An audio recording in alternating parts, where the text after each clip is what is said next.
Viewers, welcome to টেককুইস্ট। আপনার পিসিতে যে ওয়াইফাইটি ব্যবহার করেন কখনো যদি তার পাসওয়ার্ড ভুলে যান, তাহলে আজকে দেখাবো সেই পাসওয়ার্ড কিভাবে আপনার পিসি থেকে আপনি রিকভার করবেন। চলুন দেখে নেওয়া যাক। প্রথমে সার্চে গিয়ে সিএমডি টাইপ করুন, এরপর এন্টার চাপুন, এরপর কমান্ড প্রম্পটে লিখুন নেট এসএইচ স্পেস দিয়ে WLAN স্পেস দিয়ে শো স্পেস দিয়ে প্রোফাইল স্পেস দিয়ে নেম ইকুয়াল টু ডাবল কোটেশনের মধ্যে SSID অথবা wifi name.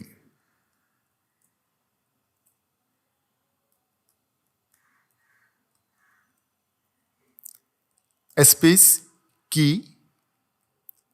Equal to clear. এবার এন্টার প্রেস করুন।